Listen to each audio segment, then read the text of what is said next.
The Nigerian government is optimistic that the successful implementation of its compressed natural gas CNG initiative will save the country at least $4.4 billion from its total annual spendings on fuel importation. Not only that, it is expected to foster sustainable energy solutions and reduce carbon emissions, while also cushioning the impact of fuel subsidy removal, which has led to a significant increase in the price of PMS. Joining me for more on this is Tunde Onakoya, the Managing Director, AutoClinicNG Solutions. Thank you, Tunde, for joining me today. Good morning to you, Perpetua. It's good to be here. Great. Thank you for having me.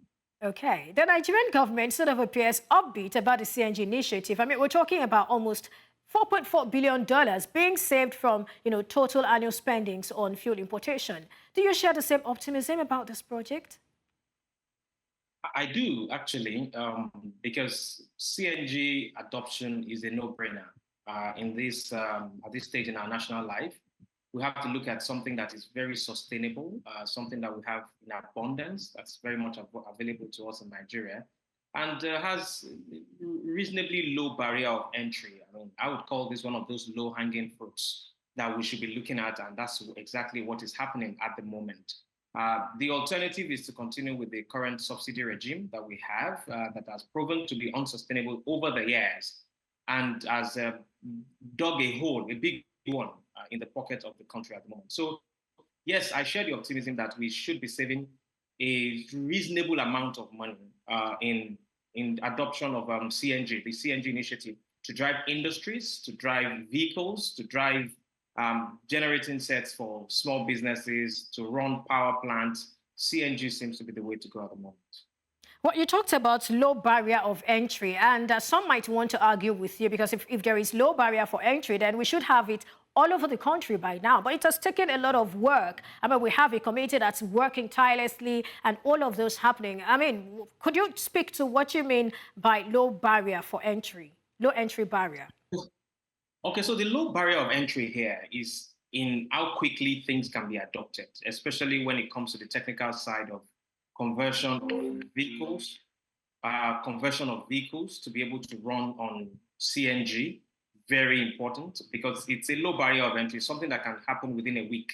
You get a vehicle, you can get CNG installed on it within 2-3 days. And once you are done with that, definitely you know that you've taken care of that side. Now, the other side is how do you get CNG?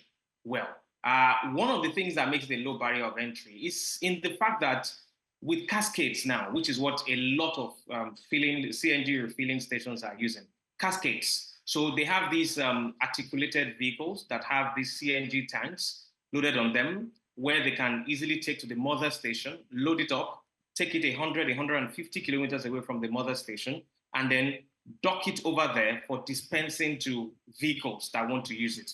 Meaning that it's something that can happen as quickly as possible in the oil industry, a lot of things take time.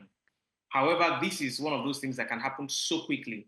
It can even happen because there are existing filling stations that have infrastructure that can support this. So when the cascades come in, they just need to have a compression station there that can recompress the gas to the usable pressure, and then it can get dispensed into vehicles. So yes, there's a low barrier of entry into this in as much as we can tap into the existing infrastructure and then optimize for use for CNG dispensation. So yes, that's why I consider it a low barrier of entry. I mean, if you want to compare it to it's okay.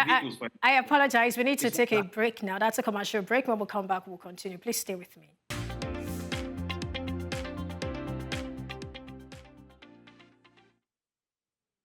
Glad to know you're still with me. And we've been talking about government's plan to save $4.4 billion from this CNG initiative. Well, I'm being joined by Tunde Onakoya. Tunde Onakoya has been with me talking about this. Thank you, Tunde, one more time for staying with me. You're welcome. Okay, so you were talking about something earlier. I don't know if you're done, so we can just move on. Yes, I'm saying that all we have to do is to tap into the existing infrastructure that we have. Filling stations are in abundance in Nigeria. If we cannot build mother stations yet, which would require pipelines running from here to here, I mean, that's a bit of a huge project. Already we have companies that are using cascades to transport CNG to stations where they would be dispensed directly into vehicles. We already have cascades that are transporting CNG to companies where they use it for their generator. So these can work. Again, it's a low-hanging fruit that we can deal with as rapidly as we are committed to. Thank you. All right, let's talk about the cost of converting vehicles to CNG, which of course is a concern for some folks and some other things, around this conversion. How will the $890 million investment, sort of suffice in doing all of this? And are we also looking at incentives for people so they can switch? Well, at the moment, I'm very much aware that the presidential CNG initiative are doing a lot of work at the moment, trying to bring in conversion kits and distributing them at subsidized rates, especially to the public transport sector, which is where the most impact for CNG can be felt. If we are looking at individuals coming to adopt CNG, the impact is going to be very minimal. It may not have impact on the general populace as we would want it to. But if we're able to get this into the hands of people that are in the public transport system, crashing down automatically the cost of transportation, then that will reduce the cost of goods and will reduce the cost of services across the nation. And that's what the PICNG is currently doing, the initiative on CNG is currently doing. So in terms of the kits, in terms of the costs right now, well, if we want to do it comparatively, I am very much aware that the cost of converting a regular four-cylinder vehicle is less than $1,000 at the moment, considering the fact that you can almost not get any vehicle in Nigeria today for less than $4,000 to $5,000. So if we look at it in Naira equivalent, you can understand that, yes, this cost might seem a bit high at the initial, but comparing it to the cost of wanting to acquire another vehicle, it's actually a fraction of that cost, putting it about maybe 10, 20% of another vehicle. And yes, it's a concern for people, but government seems to be coming up with initiatives that will bring about subsidy for it. If the cost of acquisition is subsidized, then definitely we'll get better adoption. And of course, we advise that the government will work with the transport union to give them access to credit to be able to do this conversion as quickly as possible, crashing down the cost of transportation. And from their own savings, they can actually pay back this within maybe some 12 months to 18 months at most. Tunde, you're talking about another subsidy. We're just talking about fuel subsidy gulping 5.4 trillion naira this year alone, even though we've been deceived that, subsidy had been removed, or maybe it's partially removed. Talking about another subsidy, is that something you think is affordable right now?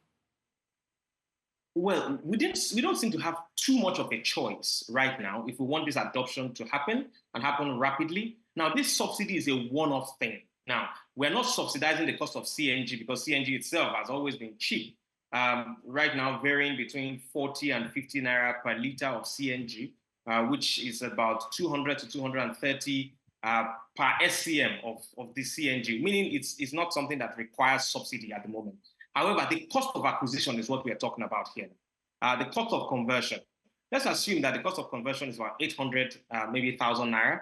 And the government says, you know what, we can talk to manufacturers that can give this to us at maybe 600,000 naira, and we will give it out to people at 400,000 naira or 450,000 naira so that we can reduce their barrier of entry into the CNG space, after which they go ahead and buy their gas as they desire. Now, if that happens, it's a one-off acquisition subsidy, which is applicable almost everywhere in the world.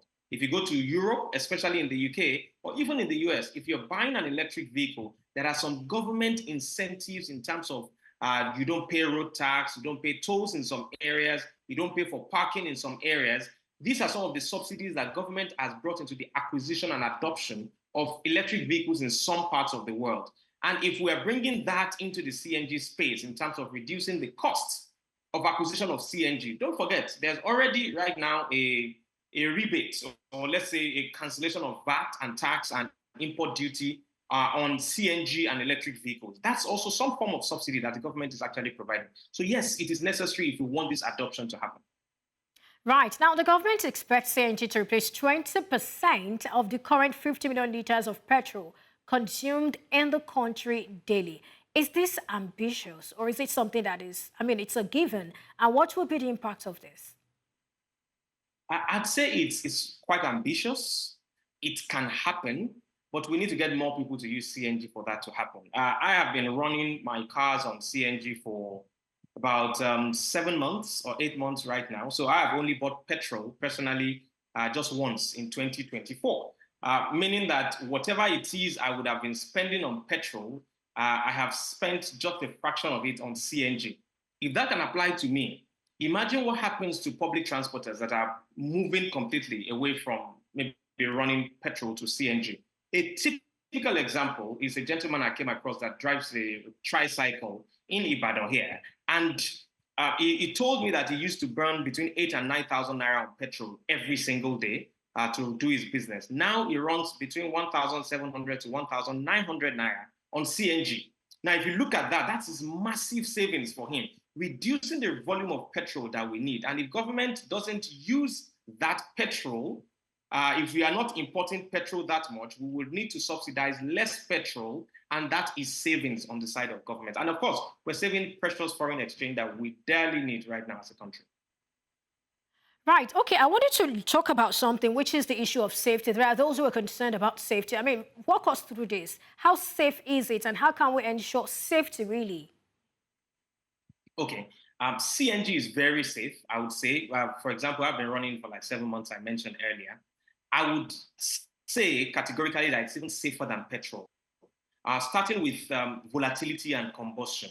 If CNG is below 7%, if it's below 14%, sorry, in concentration in the environment, it will not burn. If it's above 22% in terms of concentration in the room, it will not ignite. It means that it cannot burn at that time. That's number one. Number two, the tanks that are used to store CNG are actually very much certified tanks. And these certified tanks usually will last about 30 years to 40 years and require annual testing of the tanks to ensure their integrity, meaning there's a lot of attention being paid to it.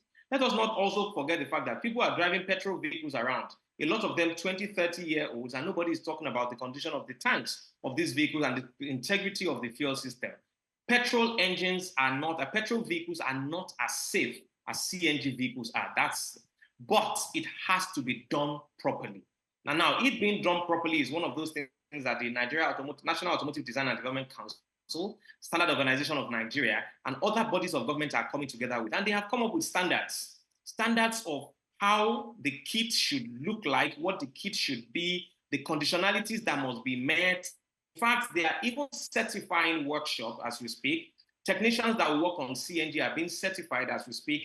At AutoClinic, we trained about 50 of them last year, and on how to properly deploy CNG in vehicles. So the safety is something that is very, very critical. However, it is being tackled head on because you cannot even install the system in an unsafe manner and it will work in the first place. So safety is not an issue when it comes to CNG, so long as the guidelines are being followed and professionals are the ones handling it. Absolutely. So long the guidelines are followed up, the professionals are the ones handling it. Tunde Onakoya, Managing Director, AutoClinicNG Solutions, also known as the mechanic. Thank you for your time on the show today. Thank you very much for having me.